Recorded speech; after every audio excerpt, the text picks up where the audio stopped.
Hello and welcome to the podcast. And today's guest, Paul Handley, is a cracker because when you get into understanding Paul's story and his journey in property, it's only been a year and a half now. He's got a construction background and he'll talk a bit more about his company, which has been one of his USPs as such. Why? Because he's got so many people wanting to partner with him and he's working on so many deals. And this is what I love, especially those that are in the trade, because they're doing renovations as it is anyway for their main business. And Paul's always had an interest in property, which I want to dig into to find out where that came from. And as always, my goal with these podcasts is to inspire you so you can hear other people's stories and their journey and how they get involved in property. But some of the deals he's working on just now are incredible. And we're going to get into those and have a conversation around that too. So first and foremost, welcome to the podcast, Paul. Thanks, Paul. Thanks for having me on. Looking forward to it. Good stuff. Yeah. So I like to always start these off with going back to the younger Paul. Tell me a bit more about yourself, your upbringing, and then I guess what led you into the world of property. So, just a normal boy for a housing estate, pretty much. Left school in fourth year. I got a job doing groundworks at the time. With Hart Construction, so they were quite big at the time. Worked for them up until I was about 22, but it just wasn't enough for me. So obviously working for somebody else, hard slogs, you were obviously having to lay slabs and all weather. So I then managed to get myself a plumbing apprenticeship. So I had to take a drop in money at the time, but I knew it would obviously help me in the future. So took a drop in money, went and done my 4 years. Obviously a plumbing apprenticeship, and obviously worked with my friend worked with his company I think for 6 years, just learning my trade, bathrooms, boilers and all the good stuff like that. Is that then led you into setting up your own plumbing and heating engineering company? Yeah, so what had happened, his company went a bit quiet at the time, so my brother-in-law, he was a gas engineer as well, so we spoke together and we said, look, why don't we just set things up together and we'll have our own. So we set up HS Plumbing and Heating in 2016. So we ran that, just the two of us, for obviously about 4 years, 3 years, sorry, we ran that. Then I'd get offered a job over in Afghanistan. So obviously spoke to my wife about it, to see how they were liking it. Wife wasn't too keen on it at first. So what I'd done after that, I'd went over to Afghanistan to work for 2.5 years.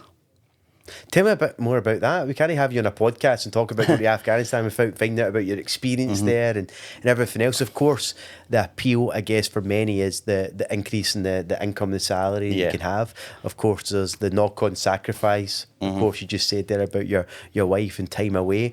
But how was that over your time there in terms of your experience and then coming back? So when I went over to Afghanistan, it was 2019. You were away for 3 months at a time, back for 3 weeks at a time. I was doing plumbing on American bases. Pretty easy, to be fair. You got to sit most of the time playing your computer, apart from when incoming was coming in. But you get used to that, strangely as it may sound. Then 2020, when COVID hit, I got stuck over there for 9 months. Wow. So you were doing 12-hour shifts 7 days a week for 9 months. So long slogs. Then I come back just as the Taliban was taking over. So coming back, what was your whole thought process there? Because being away for 9 months, obviously that's a long time to be away from the family. Then coming back just at that kind of timing, was that where you then picked up the business again? Yeah, so I spoke to my brother-in-law. He'd been running, obviously, HS Plumbing Heating, like doing his own thing. So I spoke to him when I come back. He was more than happy for me to jump back in doing it. I'd spoke to Jacqueline Robinson as well, as everybody knows. Asked her about sourcing some properties for me. And she says, why don't you go and do Protégé? Learn it for yourself. Because Jacqueline, she's like always super busy with different big projects and things. She's like, I think it would be beneficial for you to do it. Yeah. So I was like, yeah, that was me. I'd jump on to the Protégé bandwagon. But that's good though. So someone like yourself who's obviously got the work ethic and you've taken the step prior to going to Afghanistan to set up your own business. Of course, you've got a partnership there as well, which is great. Taking that leap to go to Afghanistan and go through that whole process and coming back and then just picking up that partnership again. And I think that's the appeal for so many people that I know that's in the construction game. Yeah.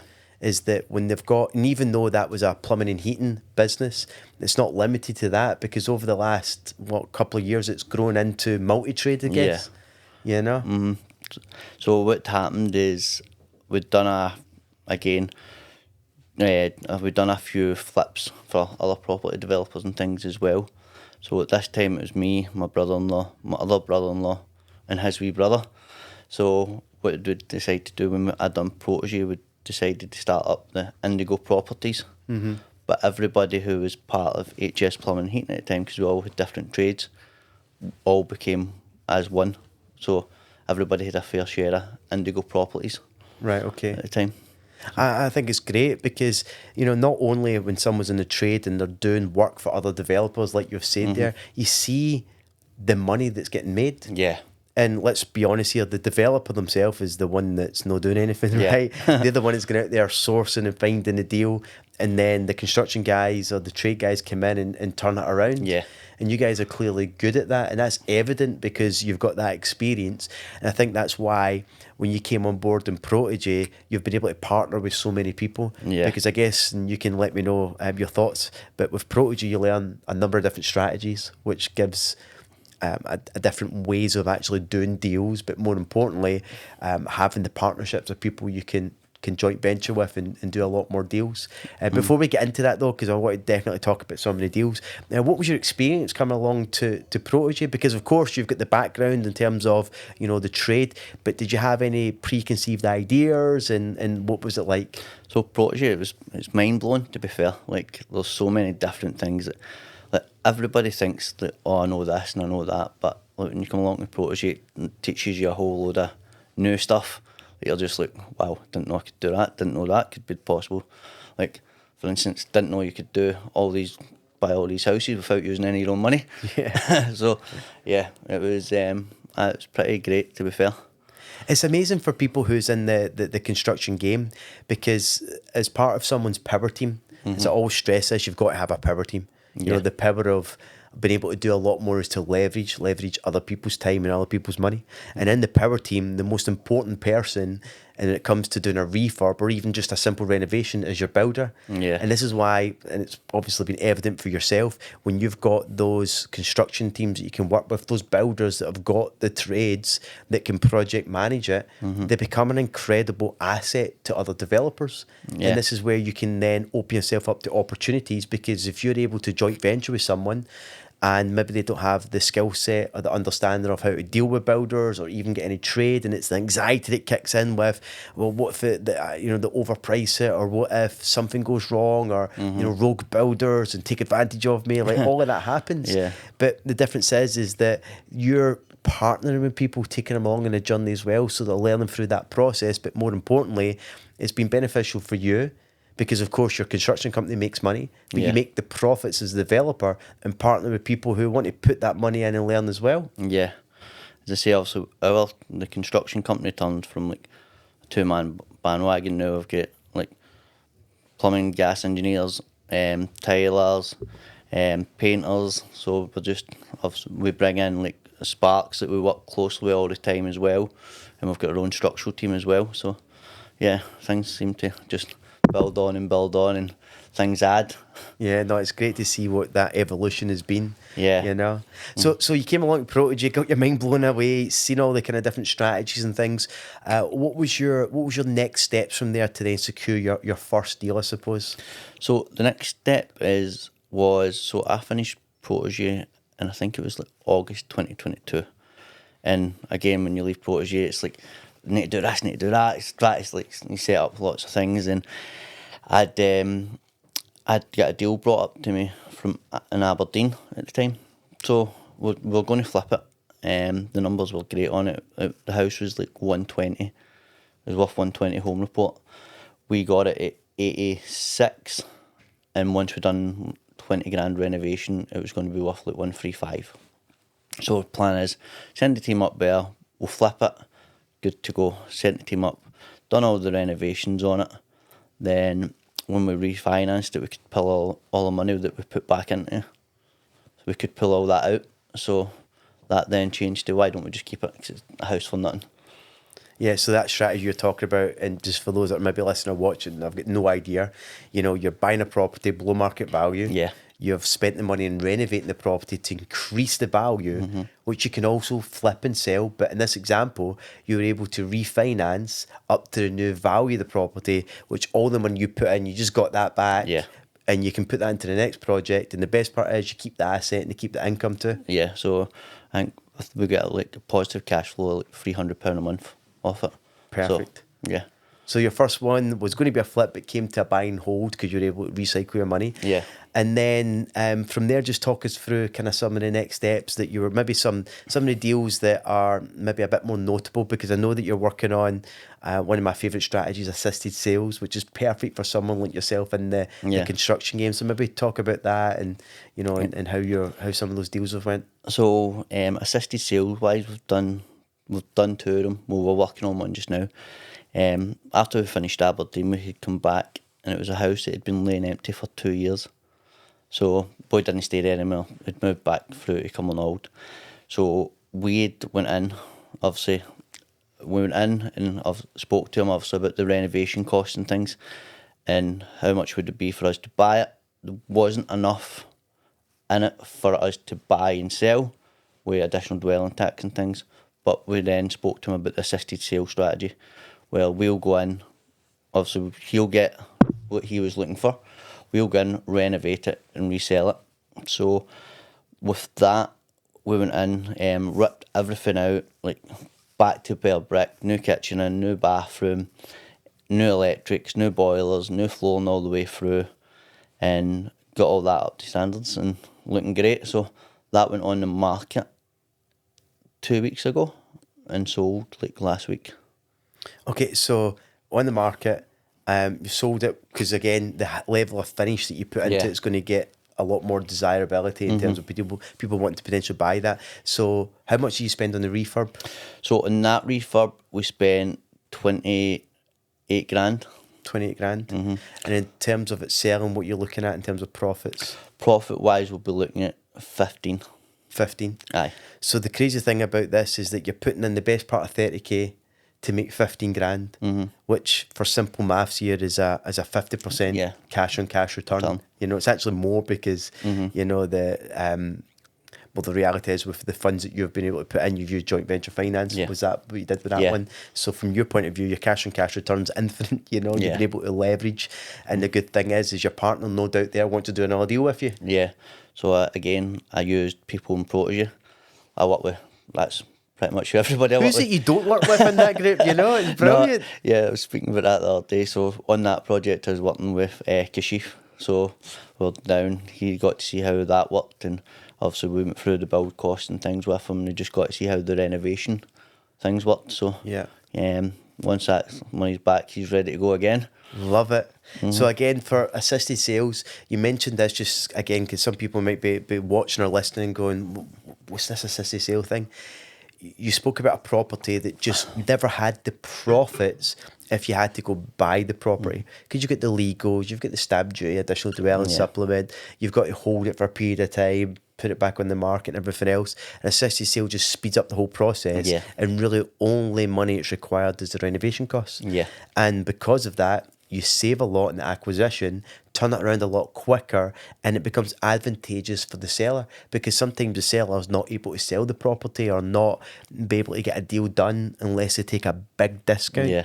And that ties into one of the juicier deals, because not many people think about higher value properties when it comes to property development, because higher value properties are less desirable as such, believe it or not, because properties that are under 250,000 are the ones that sell so much quicker because there's more demand for it, first time buyers, residential purchasers. But when you go a bit higher, you know, there's less interest in the marketplace.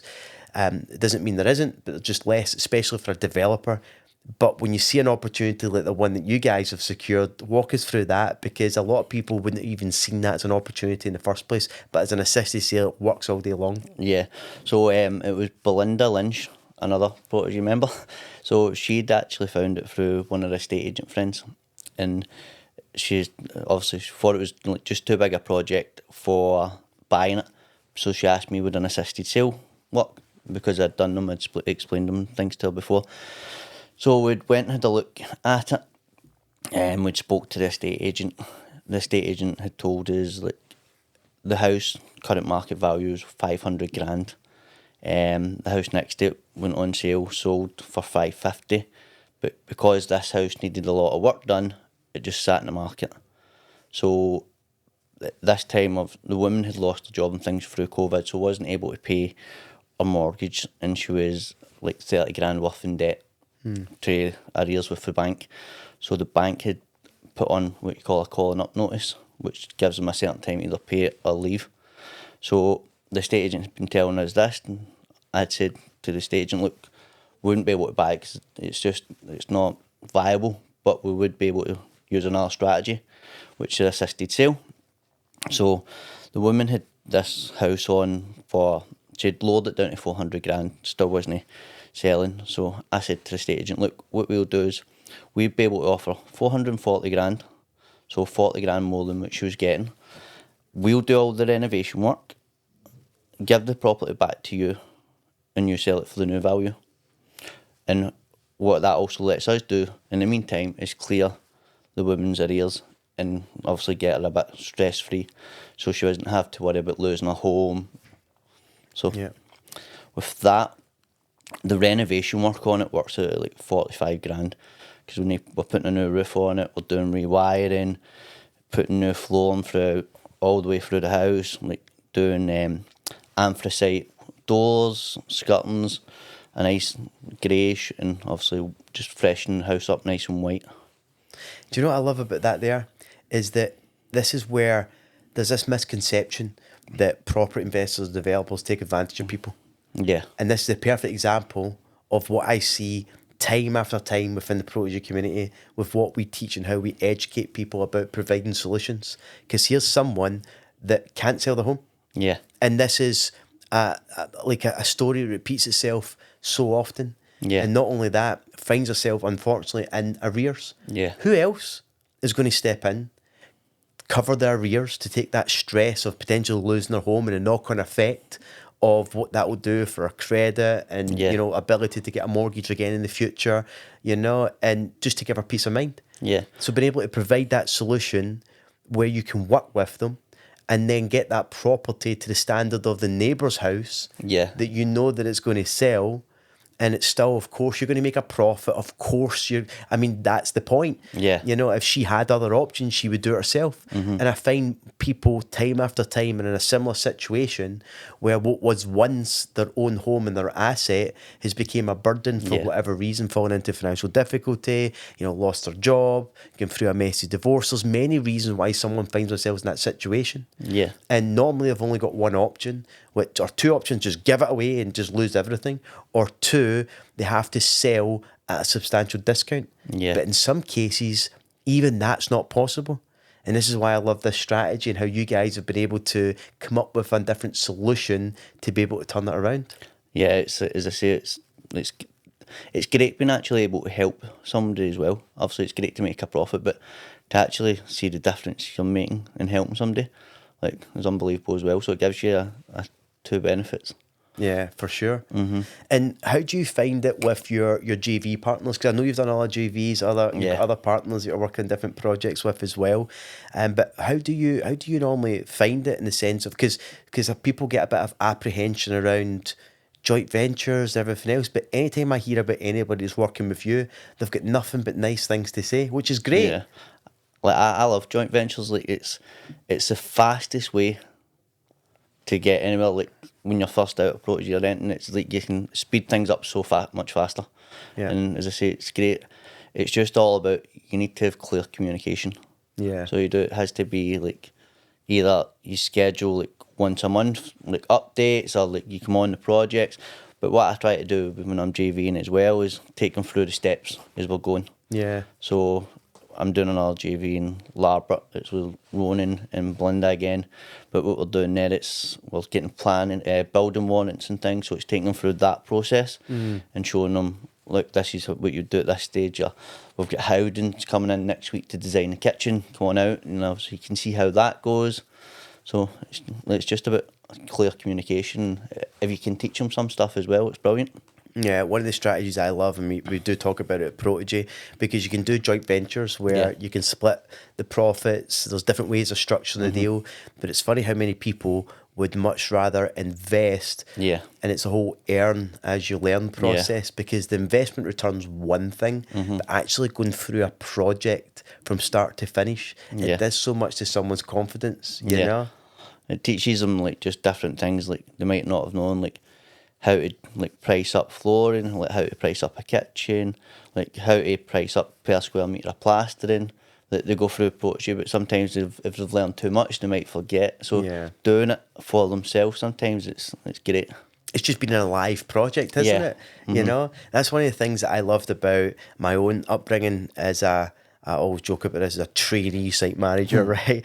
But I used to love walking about site and being in the different buildings and just seeing it turn around, and you go in and go, oh my God, how is this going to turn into something? And at the beginning, it's hard to even, envision what it's going to transform into. But as each trade comes in and does their work, it's just amazing how everybody just seems to, work in unison to deliver the project and what it needs to do. And, and I guess that you've got that experience with project managing all the trades. Yeah, that's one of my favourite things, is seeing how a project starts to how it finishes, like, and having a nice vision, like how you want it to look, and seeing the end.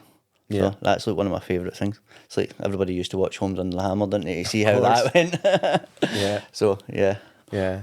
And dealing with builders and stuff, what's some kind of top tips for people who are maybe just getting started in their journey, a bit apprehensive with builders? What would you recommend, some of the questions they ask, or just for them to feel more comfortable working with builders? Find a good JV builder. Find a good builder. There you go. That's always going to be the easiest one. If they're doing it, want to project manage it themselves, always get a couple of different recommendations, like people who's like used them before, because as much as there's a lot of great people out there, there's a lot of rogue builders and things as well. So always try use somebody that's either been recommended to you, somebody you've known used them, and somebody you can check their work and the standards of work. Yeah. That's always good, isn't it? So you can actually see, if they've got a track record of doing the very things that you said they were going to do. Yeah, and see how the finish looks. And assisted sales has been a big focus, flips as well. Is there any other projects you're working on, or what's the bigger picture? So we've got the Larbert project to work on JVing on just now with Ronan in the tribe and Belinda. So that was a 2-bed bungalow. We've turned that into a four bed up downstairs, 2 toilets, and that one so we went for this last year it was January. Went for it. We secured it. The home report was 250. We got it for 230. Got it on market. So there's always deals still on the market to be found. But what had happened there is just the week before we were about to sign everything over, the woman who owned the house died in a care home. So we had to wait on our 2 sons getting the confirmation letter and things. So that took a bit of time. Once we get that through, that was us finally, I think it was December we get the keys for that. So we're working on that, getting that into the up and downstairs. So we think we should be finished that for about June this year. Then we sealed another project that's in my street. So tell me about that. That's what we were talking about just before we kicked off the podcast. This is like almost a couple of years in the making. Yeah. So this one I've been working on for about a year and a half. Again, it was in my street, so I knew the person whose house it was, and the person died, and he had his house in a trust, but the trust actually went like bankrupt. So it took his sister a year and a half through lots of legal battles and things to finally get the house. So we managed to finally close that on Friday. Yeah. After me putting a year and a half of helping him in the house with stuff, going and fixing the boilers, Yeah. like just keeping contact and making sure that I was first on the list. Yeah. But that's good, you've played the long game there, relationship building again as well, doing what you have to do to help along the way, and then, it pays off for you. Yeah. So, yeah, no, it's good. So I'm enjoying the whole property things. No, this is good. And it's still early on in your journey, even though you've been a year and a half and you've got multiple deals on the go, JVing with so many other people. So not only is your construction company growing and expanding off the back of that, Yeah. and it's only getting bigger, right? You're also able to be the developer yourself, which Yeah. is the goal for many. And the best part is that because you're building that track record with many people within the community, who doesn't want to work with someone like that as well, Yeah. which is great. So what's the bigger picture for you going forward, Paul? So the bigger picture is just keep JVing and with people and keep building on top of what we've built on. So last year we done 2 houses. This year we'll do 5. Next year we'll do 10. So you've got that succession plan you're working on as Yeah. well. Good So- stuff. And is City Sales going to be a big focus still? Well, why not, of course. Yeah, I think assisted sales, you're going to see more and more of them coming on. Yeah. It's just about knowing how to approach it and obviously make sure that you're there to help the person as well to make a profit. And I think you'll see more and more coming on. Yeah. Now, as we're having this podcast, there's a protege on live, literally next door. I've just been on stage and done my part, so I've handed it over to the team to do their next section before I'm back up. But just a question on that. What would you say to anyone who's maybe just starting out their property journey again, maybe haven't even been on Protege, but what would you maybe suggest to someone who's maybe thinking about it and what their next steps should be? I'd say definitely join. Come do the Protege.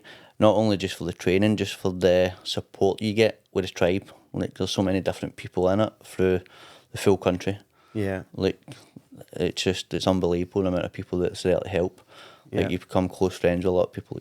I became friends with Dean Kelly, he's helped through projects. Like, yeah, Paul Ross and Steve Hands. Like, you just, people all over the country you become friends with. And, like, Yeah. even some business partners. And so, yeah, the network for Protege alone's by far best. Yeah. What I love about you, Paul, as well, is that you're always present within the community too. Chipping in and assisting wherever you can as well. Giving before you even receive. Yeah. I think that's a key that I see for many people within the community, and this is the same for any industry. That is, like, if you just are being seen, you're giving, Yeah. supporting other people, being there to offer some advice. You'll get the rewards off the back of that too. Yeah, I always see it's better to help somebody than do somebody a bad turn.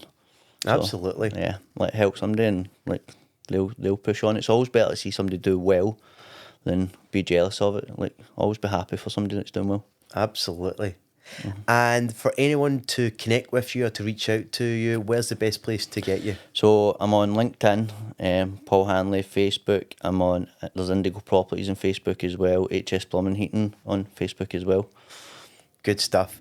So what I'll do is I'll link off to all your social handles in the show notes as well. So for anyone who's listening or watching, they'll be able to go and follow you and connect with you and, hey, end up doing JVs with you Yeah. for sure. I'm absolutely certain of that. But as always, it's been great to have you guys here tuning in and listening. Hope you're inspired with Paul's journey. We're going to be getting him back on the podcast in the future because some of the stuff he's working on, and I know the way that he's going to be going, that you're going to have a lot more to offer and to share as well. So as always, if you get any questions, go and pop it in on the comments below. I'll be sure to go in there and respond to them. I'm sure Paul will keep an eye out there as well. And of course, go and connect with him, follow along, and then, hey, you might find your next GV partner there too. Until next time, all the best and bye for now.